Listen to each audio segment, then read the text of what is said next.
Assalamualaikum warahmatullahi wabarakatuh. Pada kesempatan kali ini saya akan menjelaskan materi pertama mengenai spesimen urin.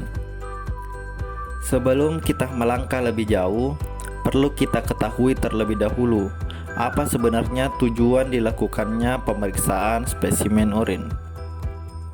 Nah, pemeriksaan urin sendiri yakni pemeriksaan yang bertujuan mendeteksi atau mendiagnosis penyakit yang berkaitan dengan saluran kemih. Selanjutnya, bagaimanakah cara atau prosedur dalam pengambilan spesimen, khususnya spesimen urin? Ada beberapa langkah yang perlu dilakukan. Yang pertama, mencuci tangan. Yang kedua, membersihkan alat kelamin dan sekitarnya agar tidak adanya kontaminan yang tercampur dalam sampel. Yang ketiga, buang pencairan urin pertama dan terakhir. Yang keempat, hindari kontaminasi. Dan yang terakhir, harus diperiksa maksimal dalam 2 jam agar sampel tidak rusak atau terkontaminasi zat-zat lain seperti debu. Dan juga perlu diperhatikan, sampel harus disimpan pada suhu 4 derajat Celcius di tempat gelap agar terhindar dari sinar matahari yang dapat merusak zat dalam sampel atau mempengaruhi hasil dari pemeriksaan spesimen urin itu sendiri. Ada beberapa jenis pengambilan spesimen urin. Pertama, urin sewaktu. Dikatakan urin sewaktu karena dikeluarkan setiap waktu dan tidak ditentukan secara khusus. Dengan kata lain, pengambilannya secara acak. Pengambilan urin sewaktu ini yakni pemeriksaan secara kualitatif dan kuantitatif. Yang kedua, urin pagi pertama, yaitu pengumpulan sampel pada pagi hari setelah bangun tidur. Sedangkan urin pagi kedua dikumpulkan pada pukul 7 sampai 10 pagi. Jadi ada perbedaan selang waktu dalam pengambilannya. Urin pagi kedua sendiri secara umum pemeriksaan yang berkaitan dengan kreatinin. Yang terakhir adalah urin 24 jam, yaitu pengumpulan spesimen urin yang dikeluarkan selama 24 jam dan dikumpulkan dalam satu wadah. Nah, bagaimanakah cara pengawetan sampel urin? Adapun proses pengawetannya yaitu disimpan pada suhu 2-8 derajat Celcius di tempat gelap. Perlu diketahui sampel urin merupakan cairan yang merupakan media pertumbuhan mikroba yang paling bagus, sehingga sampel perlu ditempatkan di tempat dingin agar menghambat pertumbuhan mikroba. Adapun contoh penyakit yang berhubungan dengan pemeriksaan spesimen urin, salah satunya yakni adalah diabetes mellitus. Sedangkan diagnosis dari diabetes sendiri secara umum yakni untuk mengetahui kadar glukosa, kalsium, dan potasium atau dikenal dengan kalium. Misalnya diabetes insipidus biasanya diketahui dari urin penderita yang sangat encer.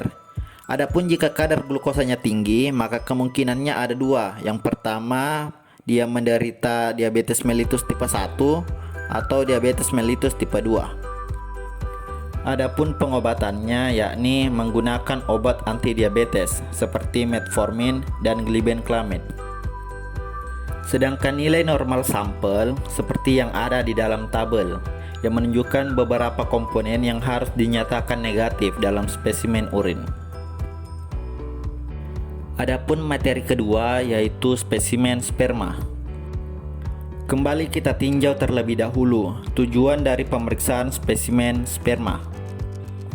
Pemeriksaan sperma adalah pemeriksaan yang dilakukan dengan tujuan untuk mengukur jumlah serta kualitas semen dan sperma seorang pria. Secara keseluruhan, cairan putih dan kental yang keluar dari alat kelamin pria saat ejakulasi disebut dengan semen, sedangkan makhluk kecil yang berenang di dalam semen disebut sperma. Jadi ada perbedaan antara sperma dan semen. Selanjutnya, apakah syarat pengambilan spesimen sperma? Pertama yaitu puasa seksual 2-7 hari agar kualitas sperma tetap baik. Yang kedua, pengeluaran sperma secara masturbasi. Walaupun cara pengeluaran sperma ada beberapa seperti coitus interruptus atau dikenal dengan pemakaian kondom, tapi cara tersebut tidak disarankan dan harus tertampung seluruhnya dikarenakan bagian ejakulat itu terpisah, yaitu bagian pertama mengandung spermatozoa dan cairan prostat, sedangkan bagian akhir yaitu cairan vesika seminalis. Yang ketiga, sperma ditampung dalam wadah bersih dan tidak terbuat dari logam, plastik, atau karet, karena sperma sensitif terhadap bahan tertentu sehingga penyimpanannya pun harus sesuai. Yang keempat, pemeriksaannya harus dilakukan maksimal dalam 1 jam untuk menghindari pengentalan. Dan terakhir, penyimpanan tidak boleh pada suhu di bawah 20 derajat Celcius atau di atas 40 derajat Celcius agar tidak terjadinya penurunan motilitas sperma. Bagaimanakah cara pengawetan spesimen sperma? Yaitu umumnya dalam jangka pendek menggunakan extender atau dikenal dengan bahan pengencer untuk mencegah pengaruh merugikan seperti perubahan pH. Dan dalam jangka waktu panjang biasanya menggunakan metode tertentu seperti freeze drying. Adapun salah satu penyakit yang berhubungan dengan pemeriksaan spesimen sperma yaitu leukositospermia. Adapun diagnosis penyakitnya yaitu ketika ditemukan banyak sel darah putih dalam air mani, sehingga biasanya untuk langsung mengetahuinya yaitu dilihat dari warna air mani yang berwarna kuning. Adapun cara pengobatannya yaitu mengatasi infeksinya dengan antibiotik.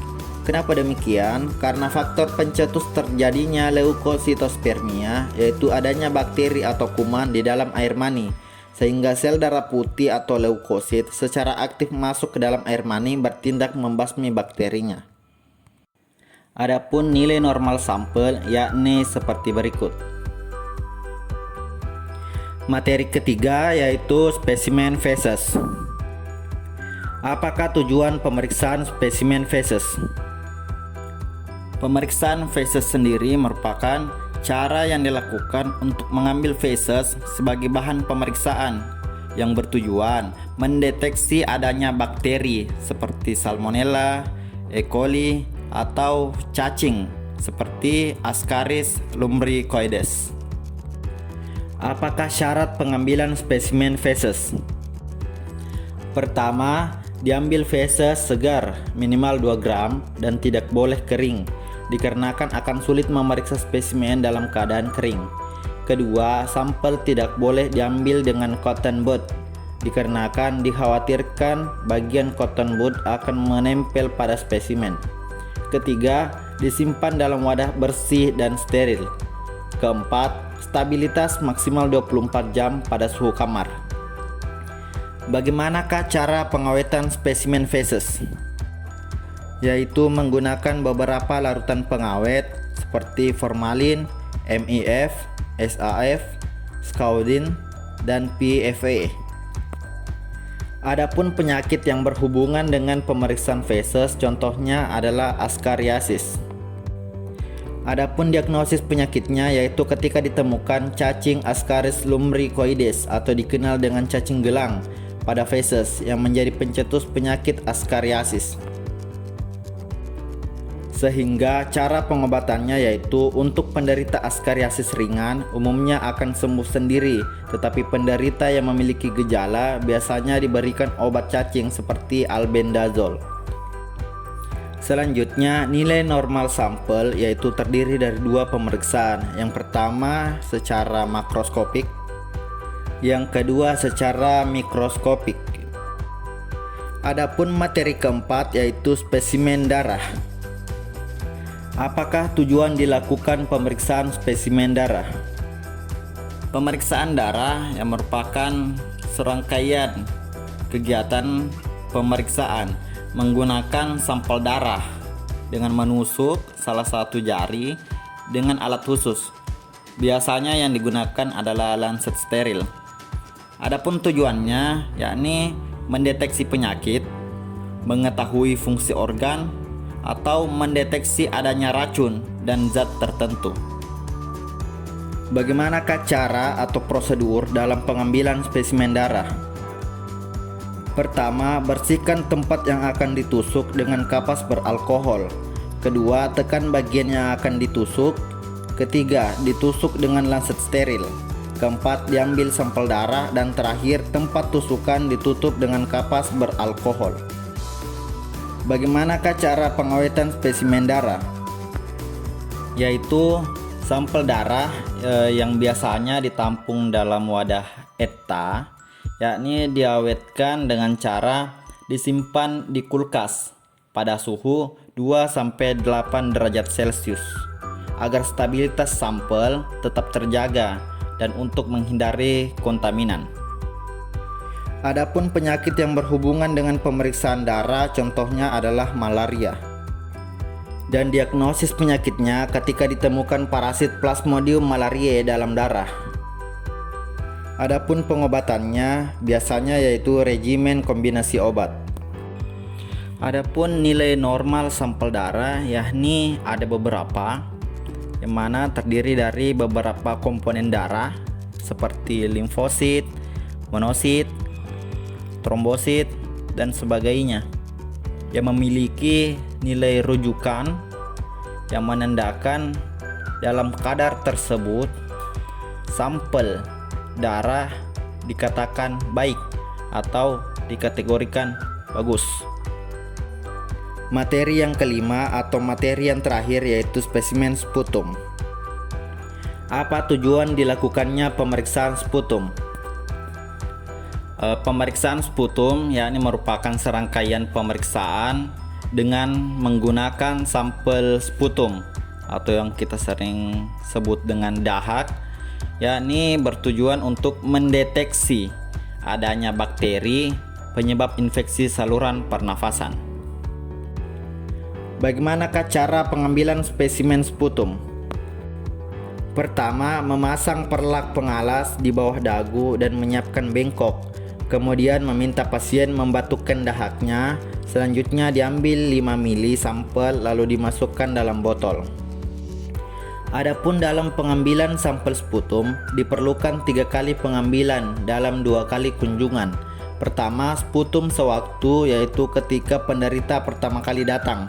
Kedua, sputum pagi yaitu pada keesokan harinya ketika datang lagi dengan membawa sputum pagi atau sputum pertama setelah bangun. Yang ketiga yaitu saat penderita tiba di laboratorium, penderita diminta mengeluarkan sputumnya lagi.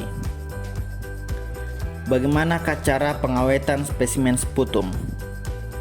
Yaitu disimpan dalam lemari es pada suhu 2-8 derajat Celcius. Jika tidak disimpan dalam suhu tersebut, maka ada pilihan lain, yakni dengan cara diawetkan dengan campuran 1% setilpiridium klorid yang kita kenal dengan CPC dan 2% sodium klorida atau NaCl. Adapun penyakit yang berhubungan dengan pemeriksaan spesimen sputum yakni ada beberapa, dan salah satu contohnya adalah tuberkulosis atau yang kita kenal dengan TBC atau nama paling singkatnya yakni TB. Dan adapun diagnosis dari penyakitnya sendiri yaitu ketika ditemukan bakteri Mycobacterium tuberculosis pada sampel sputumnya setelah pemeriksaan. Adapun pengobatannya atau terapi yang biasanya digunakan atau diterapkan dalam pengobatan tuberkulosis yakni terapi kombinasi yang biasanya terdiri dari 3 atau lebih obat dan biasanya ada 4 ya. Contohnya ada isoniazid atau INH, rifampicin, pyrazinamide, dan yang terakhir adalah ethambutol. Itulah tadi sedikit pemaparan mengenai spesimen, mulai dari spesimen urin, sperma, feses, darah, hingga spesimen sputum. Semoga penjelasan saya tadi dapat bermanfaat bagi teman-teman.